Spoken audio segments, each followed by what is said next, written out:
बिस्मिल्लाहिर्रहमानिर्रहीम। अस्सलाम वालेकुम। हुकूमत ने एक ही मामले पर तीसरा इक़दाम किया है और मामला है सेनेट इंतखाबात का, ओपन बैलेटिंग का। और इस हवाले से जो सदारती ऑर्डिनेंस जारी किया गया है उसमें क्या कुछ है उस पर बात करेंगे। और ये जो तासुर दिया जा रहा है कि हुकूमत ने ये ऑर्डिनेंस लाकर और सुप्रीम कोर्ट के हवाले से कोई ऐसी चीज़ की है जिससे सुप्रीम कोर्ट के साथ कोई तसादुम की सूरत हाल होगी, तो उस पर भी बात करते हैं। एक तो मामला ये है कि पीडीएम ने जो ऐलान किया लॉन्ग मार्च का, उसके 48 घंटे बाद हुकूमत ने ये सदारती ऑर्डिनेंस जारी किया है। ये मामला इससे पहले 2 जगहों पर मौजूद था, ये तीसरा मामला है। सबसे पहले हुकूमत की जानिब से सदारती रेफरेंस भेजा गया सुप्रीम कोर्ट ऑफ पाकिस्तान को, और उसमें हुकूमत ने राय मांगी है सुप्रीम कोर्ट ऑफ पाकिस्तान की, जिसको सुप्रीम कोर्ट का एक बेंच सुन रहा है, जिसमें ये राय मांगी गई है कि सुप्रीम कोर्ट बताए कि सेनेट इंतखाबात जो हैं वो आइन के नीचे होते हैं या कानून के मुताबिक होते हैं,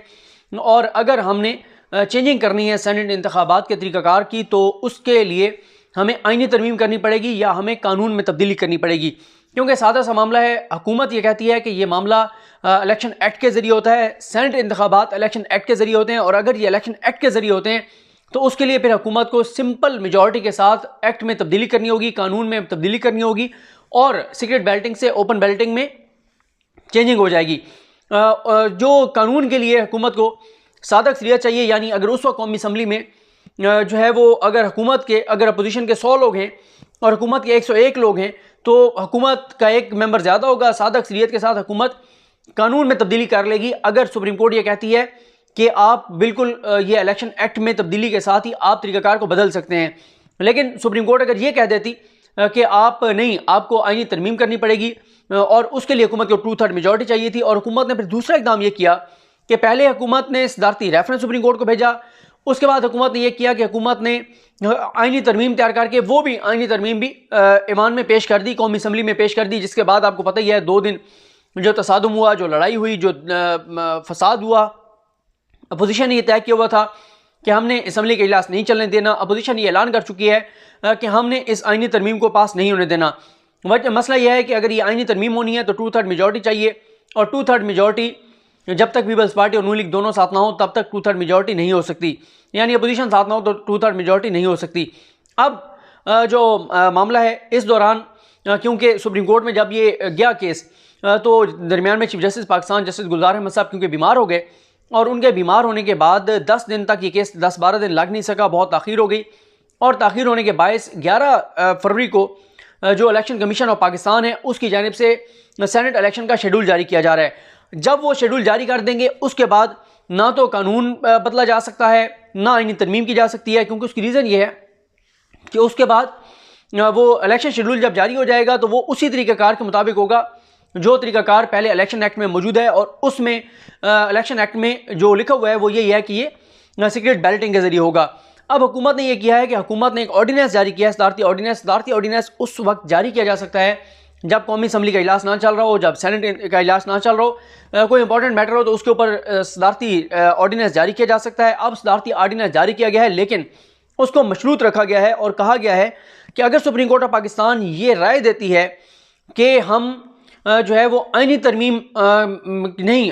हम आइनी तरमीम की ज़रूरत नहीं है, हम सिंपल कानून में तब्दीली के तहत भी ओपन बैलेटिंग कर सकते हैं, तो फिर जो है वो ये इस ऑर्डिनेंस के मुताबिक ये जो इलेक्शन शेड्यूल जारी होगा सेनेट का, फिर ओपन बैलेटिंग के साथ इलेक्शन होंगे। अगर सुप्रीम कोर्ट ऑफ पाकिस्तान ये कह देती है कि नहीं,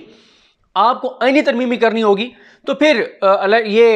एक तरह से आप समझें कि ऑर्डिनेंस नहीं मौसर रहेगा, और उसके बाद फिर सीक्रेट बैलेटिंग के ज़रिए ही, खुफिया बैलेटिंग के ज़रिए ही जो है वो इलेक्शन होंगे। अब इससे हुकूमत ने 2-3 काम किए हैं। एक तो हुकूमत ने यह किया है कि अपोजिशन जो पहले चार्टर ऑफ डेमोक्रेसी हो या उनके बयानात हों, जो पहले कहा करते थे कि सेनेट इंतखाबात शफाफ होने चाहिए, जो कहते थे कि ये जो हॉर्स ट्रेडिंग है नहीं होनी चाहिए, जो कहते थे खरीदो फरोख्त नहीं होनी चाहिए, एक तो उनको हुकूमत पोलिटिकली एक्सपोज कर रही है ये कहकर कि हमने आइनी तरमीम भी लाए, इन्होंने आइनी तरमीम को नहीं माना, हम इनको दावत भी देते रहे कि आए बात करते हैं, ये नहीं माने। एक तरफ ये दावे करते हैं कि सेनेट इंतखाबात को साफ़ और शफाफ चाहते हैं, दूसरी तरफ ये साफ़ और शफाफ इंतखाबात के लिए जो हम कानून साजी चाह रहे हैं या हम आइन साजी चाह रहे हैं वो करने को तैयार नहीं है। दूसरा से ये है कि इसमें कोई शक नहीं है कि ये बात भी बिल्कुल इस चीज़ को ये खारिज इम्कान नहीं है कि हुकूमत को ये भी डर हो कि जो पीपल्स पार्टी है और नून लीग है, ये ऐसे लोगों को अगर टिकट दे देते हैं सेनेट के और ऐसे जो कि फिर पैसा लगाएं और पैसा लगा के MPs को ख़रीदें, MPs को ख़रीद कर और वोट ख़रीदें और अपने सेंटर मुंतखब करवा लें, तो ये भी बिल्कुल हुकूमत को खदशा हो सकता है। लेकिन ये दोनों तरफ हो सकता है। एक तरफ हुकूमत की तरफ से ये हो सकता है, हुकूमत के खिलाफ ये हो सकता है कि MPs बिक जाएँ और जो अपोजिशन के कोई सेनेटर्स हों उनको वोट दे दें, या ये भी हो सकता है कि जो उस्मान बुज़ार साहब MPs से मिल रहे हैं नून लीग के, और नून लीग MPs ने प्रेस कॉन्फ्रेंस भी की और साथ ही चौधरी परवेज़ इलाही को भी प्राइम मिनिस्टर पाकिस्तान इमरान खान साहब ने कहा है, तो ये भी फिर हो सकता है कि इनके नून लीग के अपने लोग जो है वो फिर जाएं और अपोजिशन का एक सेनेटर कम हो जाए, तो उनको भी नुकसान हो सकता है। इसलिए अगर ये मैं आपको बता दूं कि अगर हुकूमत ने नून लीग के लोगों को तोड़ लिया और उन्होंने इनके खिलाफ वोट डाल दिया और हुकूमत अपोजिशन का सेनेटर कम हो गया, फिर अपोजिशन के पास 1% भी ये जवाब नहीं होगा कहने का कि हमारे साथ धांधली हो गई है, हुकूमत ने गलत किया है, हुकूमत ने खरीदो फरोख्त किया। क्योंकि हुकूमत कहेगी हम तो आपको बार बार कह रहे थे कि आए तरमीम करते हैं, लेकिन आपने तरमीम के हक़ में जो है वो वोट नहीं दिया था, बल्कि आपने इसकी मुखालफत की थी। अब मैं थोड़ा सा आपको बता देता हूँ कि, और साथ इससे पहले ये भी बता दूँ आपको कि जो लोग ख़रीदो फरोख्त में जो इस वक्त डीलिंग कर रहे हैं वो भी थोड़ा सा अभी डिले हो जाएगा, क्योंकि गैर यकीनी सी सूरत हाल है कि पता नहीं ओपन बैलेटिंग होगी, सीक्रेट होगी, क्या होगा, किस तरह होगा, क्योंकि अभी गैर यकीनी सूरत हाल है। तो शायद अभी वो विलिंग डीलिंग ना हो पाए, जो कि शुरू हो चुकी थी कि 25 करोड़ से बताया जाता है कि बोली जो है वो शुरू हुई है। और कुछ लोग तो ये भी कहते हैं कि कुछ सेनेटर्स जो हैं वो ऐसे भी हैं, ऐसे भी आ सकते हैं सामने जिनको अपोजिशन ला सकती है, जो 1-1 अरब रुपया इन्वेस्ट कर सकें और वोट ख़रीद सकें। बहरहाल अब हम देखते हैं कि इस ऑर्डिनेंस में क्या है। इस ऑर्डिनेंस में कहा गया है कि क्योंकि सेनेट और कौमी असम्बली के इजलास जारी नहीं है, इसलिए सदर इस्लामी जमहूरिया पाकिस्तान मौजूदा हालात में ये समझते हैं कि यह इकदाम फौरी तौर पर इंतहाई ज़रूरी है। ऑर्डिनेंस में कहा गया है कि सदर मुमलिकत ने आइन के आर्टिकल 89 की ज़ेली शिक 1 के तहत ये ऑर्डिनेंस जारी किया है। ऑर्डिनेंस के मुख्तसर टाइटल और इतलाक़ के हवाले से कहा गया है कि यह ऑर्डिनेंस इलेक्शन तरमीमी ऑर्डिनेंस 2021 कहलाएगा, जिसका इतलाक़ फौरी तौर पर होगा। इस ऑर्डिनेंस का इतलाक़ पूरे मुल्क में होगा। ऑर्डिनेंस में इलेक्शन एक्ट की शिक 122 में तरमीम की गई है। इलेक्शन एक्ट में तरमीम की गई है, यानी कानून में तब्दीली की गई है, आइन में तब्दीली नहीं की गई। आइन में तब्दीली के लिए 2/3 मेजॉरिटी चाहिए, कानून में तब्दीली के लिए सिंपल अक्सरियत चाहिए, या सदर भी जो है वो ऑर्डिनेंस जारी कर सकता है, लेकिन फिर उसको अगर कंटिन्यू करना हो तो फिर उसको असम्बली से पास करवाना भी ज़रूरी होता है। कहा गया कि 122 में तरमीम की गई है। इस तरमीम के तहत पार्टी सरबराह इलेक्शन कमीशन को वोट दिखाने की दरख्वास्त कर सकेगा और इलेक्शन कमीशन पार्टी सरबराह या उसके नुमाइंदे को वोट दिखाने का पाबंद होगा। यानी अगर इलेक्शन के बाद कोई भी, अगर ये ओपन बैलेटिंग होती है, कोई भी पार्टी का सरबराह, चाहे वो PTI का सरबराह हो, नून लीग के हों, पीपल्स पार्टी हो, वो कहते हैं कि हमारे इस मेंबर का हमें वोट दिखाएं, इसने किसको डाला था, तो इलेक्शन कमीशन पाबंद है वो वोट दिखाने का कि इसने वोट किसको डाला था। उसके बाद ये कहा गया है कि ऑर्डिनेंस के तहत इलेक्शन एक्ट की शिक 122 ज़ेली शिक 6 में तरमीम की गई है। ऑर्डिनेंस में मजीद कहा गया है कि सदर पाकिस्तान ने आइन के आर्टिकल 186 के तहत